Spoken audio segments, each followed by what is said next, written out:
one more person to come up on stage is one of our student conveners, Srinivasan S8. Sir, if you could please come on stage. In a while, we're going to have the welcome speech delivered by our main student convener, Vasa Sultan. So, Vasa, if you could please come on stage to deliver the main welcome speech. Vengeance the spirit with igneous source. Spread the scoring light of wisdom with true ambience. Let's join hands together for an innovative tomorrow. A warm and splendid good morning to one and all assembled here. Anciently, humanity witnessed a lot of bloodshed among various tribes and clans over land holdings. As the wagon wheel of started rolling, man fought over wagon wheel of thirst and over wealth and fame. But in this 21st century, we the youth are ready to conquer the world by sheer brain power and intelligence. The real battle of technology is yet to begin. Aura 2012, spreading igniting thoughts to the future generation, the pledge of youth to rebuild humanity and to synthesize evolutionary emerging technologies. Aura is a hectic effort of Baselios Mathews Second College of Engineering students to create technical and cultural grooves to prove their ambience and to show the humanity how to create a better tomorrow. The duty enrolled to me at this auspicious occasion is to welcome the eminent dignitaries on the dais to this inauguration function. First of all, I would like to welcome the chief guest of the day, Mr. Narayan Murthy sir, the Assistant Director of the ISRO, who has kindly received our invitation and come here with true spirit. On behalf of Aura family and my personal behalf, I would like to welcome him to this inaugural ceremony. Welcome, sir.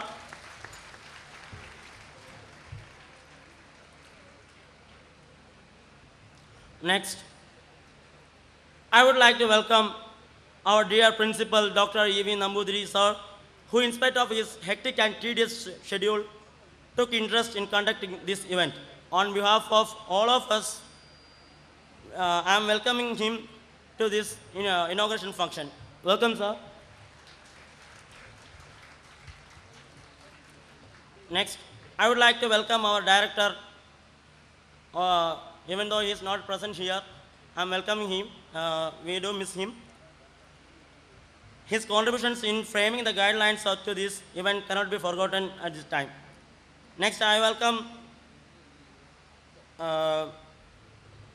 the institution is safe in the hands of Administrator Right Reverend Thomas Verghese, who was with us throughout the planning and execution of the mega event. I would like to welcome him also to this occasion. Welcome, sir.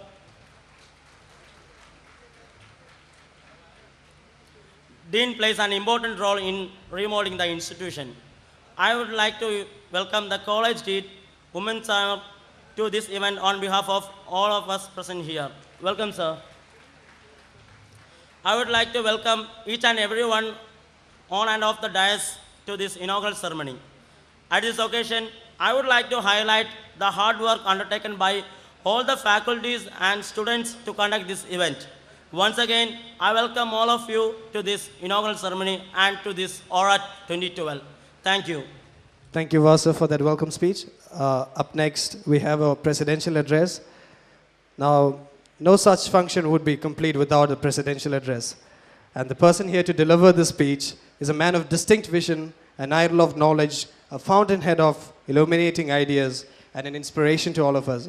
He is none other than our beloved principal, Dr. E.V. Nambudiri, sir. Sir, I request you to come up on stage and deliver the speech, please. Good morning, everybody. Honorable Chief Guest of the day, Dr. Murthy, Father Thomas Verghese, Professor Umman Samuel, Mr. Jayagashan, Mr. Vasil Sultan, other dignitaries on and off the dais, my dear students, dear colleagues. That's one small step for man, one giant leap for mankind.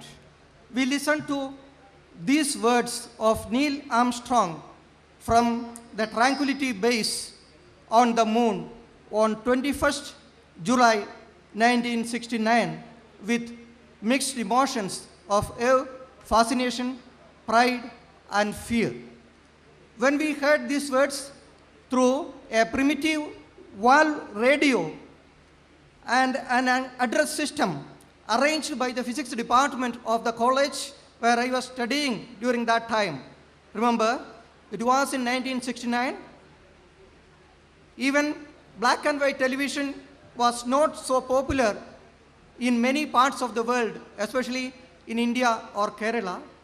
We celebrated it as the success of mankind, distributing sweets, dancing, etc. I am sure that still more enthralling was the feeling we, the Indians, have had when the Indian tricolor was placed on the moon through Chandrayaan-1 on November 14, 2008. But I fear, was there such an excitement for the younger generation of 2008?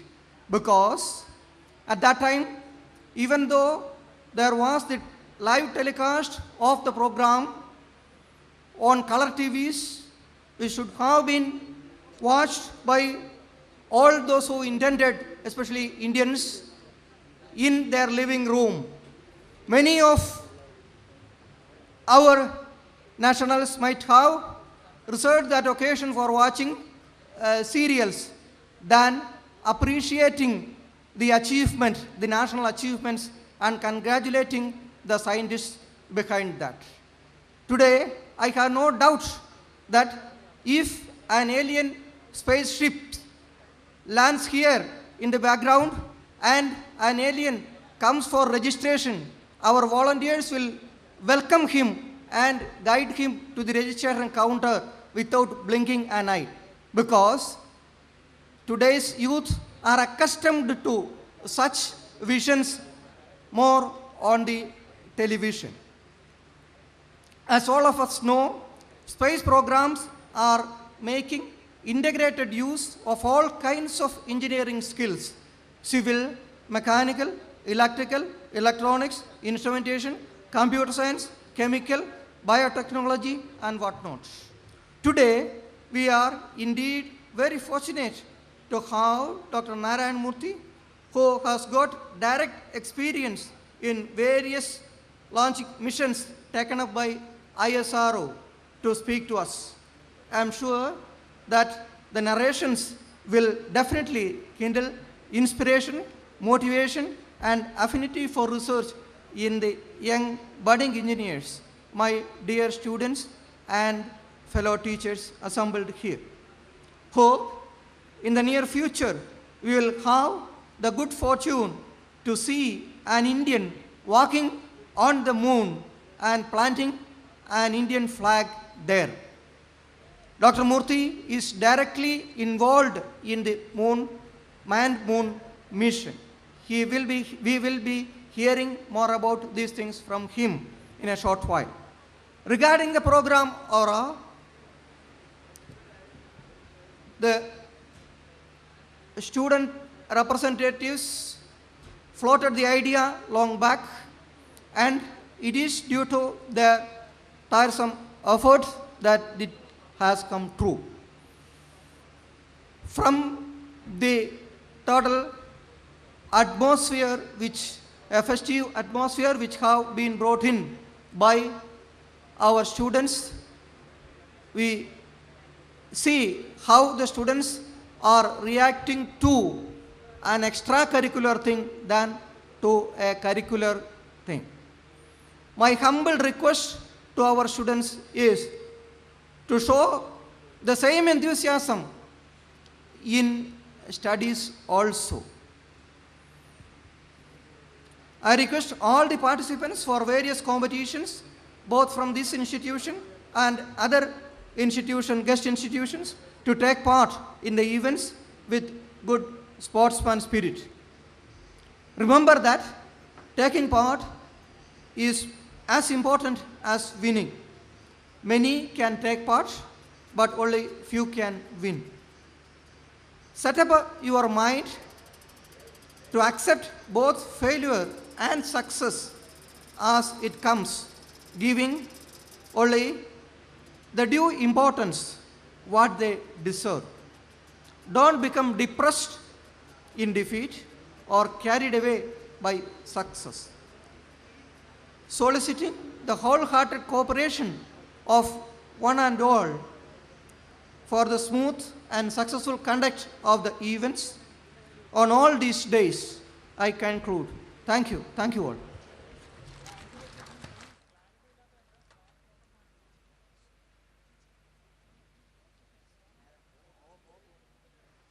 I invite Dr. E.V. Nambutiri to hand over the memento to our chief guest of the day, Dr. N. Narayana Murthy.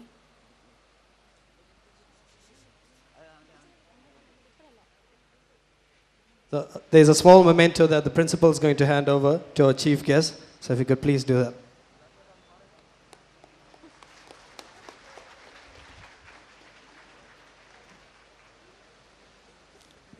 Now we'll have a traditional auspicious lamp lighting ceremony as a tribute to Lord Almighty by our honorable chief guest, Dr. N. Narayana Murthy. So please. Lord, we pray for your blessings with all humility. Give us wisdom to make this world a better place to live in. May all human beings live in harmony with nature and other forms of life. May the truth prevail. May the darkness of ignorance be swept away by the dawn of self-realization. അജ്ഞതയാകുന്ന അന്ധകാരത്തിന്റെ മറനീക്കി പ്രതീക്ഷകളുടെയും നന്മയുടെയും പുതിയ ലോകത്തേക്ക് നമ്മെ ഏവരെയും വഴിതെളിയിക്കട്ടെ ഈ പ്രകാശം.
Now I invite our chief guest of the day, Dr. N. Narayana Murthy, distinguished scientist and presently the senior advisor, launch vehicles in VSSC Trivandrum, to give out the inaugural address. We welcome you, sir.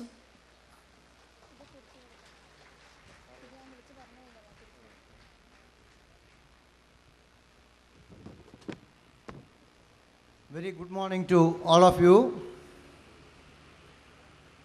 Respected Principal Dr. E.V. Nambutiri, Father Thomas Varghese, Administrator, Professor Umman Samuel, Vice President, distinguished guests on the podium, on the dais, faculty members, dear students from BMCE and other colleges. First of all, let me thank the students and the management of this college for inviting me to inaugurate this RR12. As you know, of course, in the beginning itself,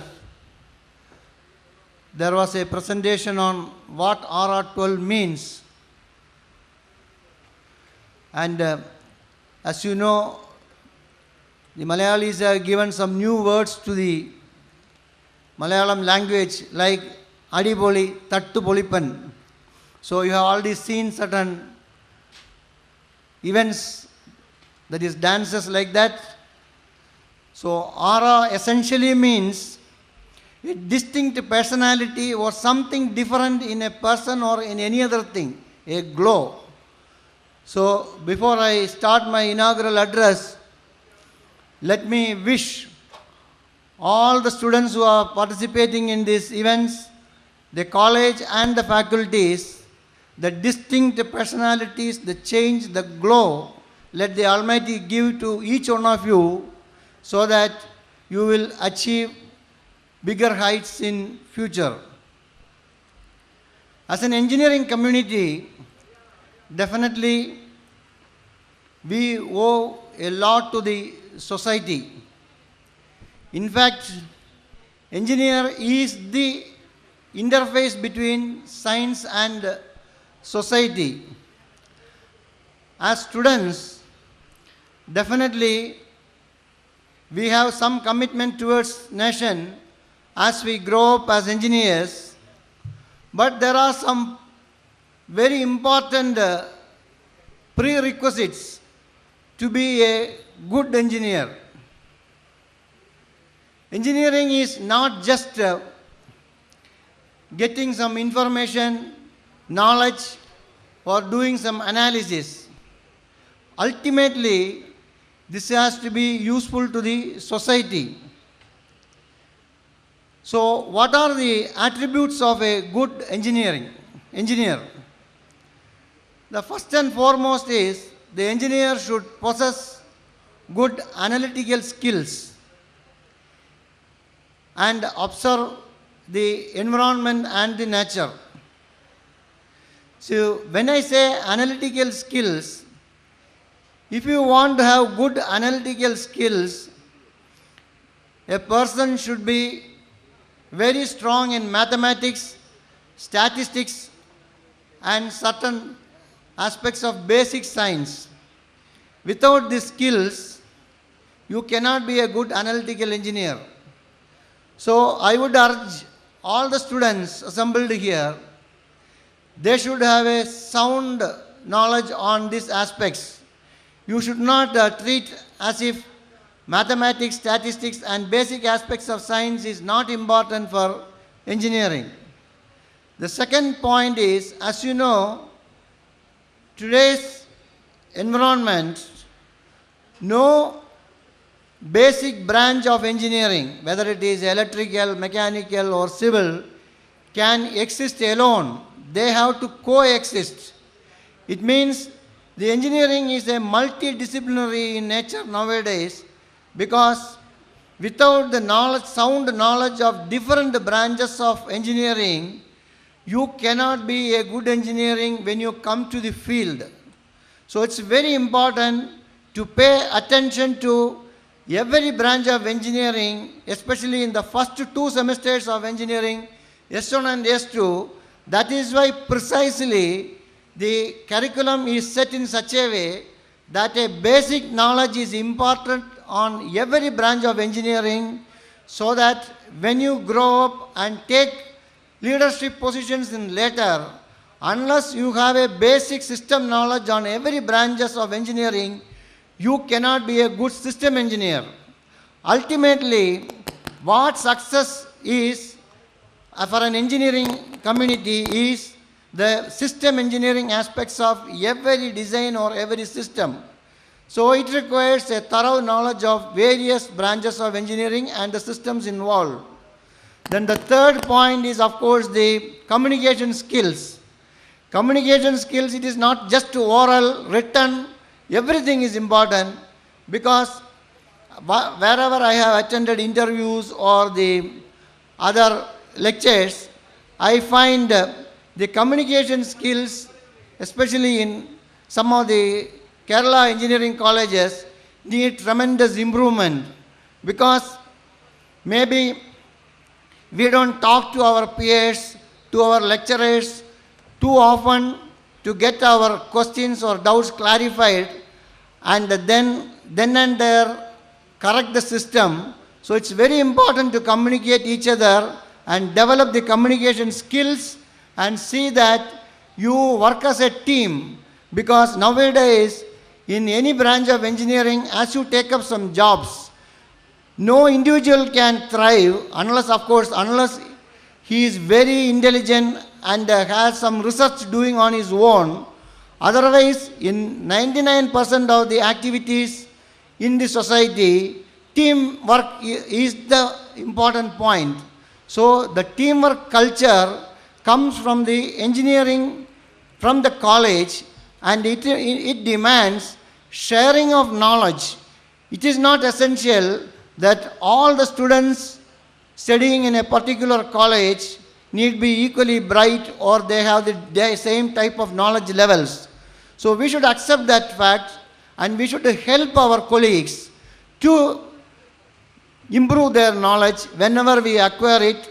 Through that, we also become bright and benefit from the overall system, and you have a self-satisfaction. But the most important point in engineering, or it is true for any community, is whatever we acquire knowledge or intelligence, there are some ethics to be followed. See, following ethics is the requirement of the society, because as you take up new positions in the future, you have to follow ethics and see that you are ultimately serving the society. So this is very, very important. Now, in the introductory speech, your principal has touched upon the importance of moon mission and the excitement it generated in the Indians when the first module of that is the Moon Impact Probe landed in moon.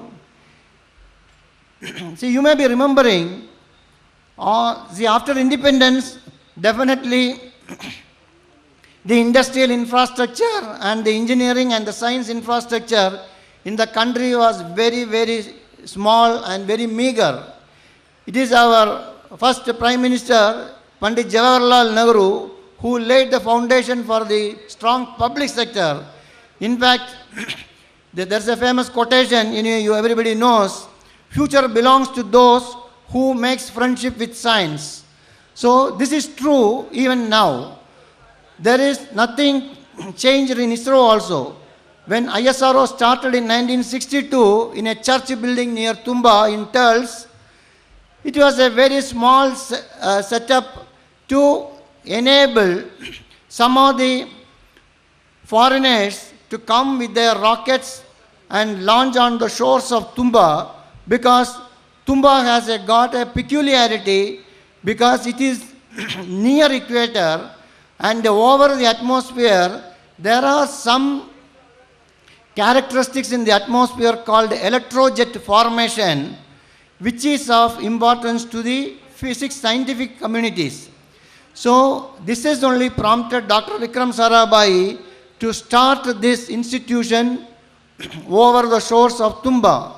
But as it progressed, he made a statement, because you should remember when we were discussing for food and other agricultural products for survival of the people, in 1960s, he had the vision to declare that India should be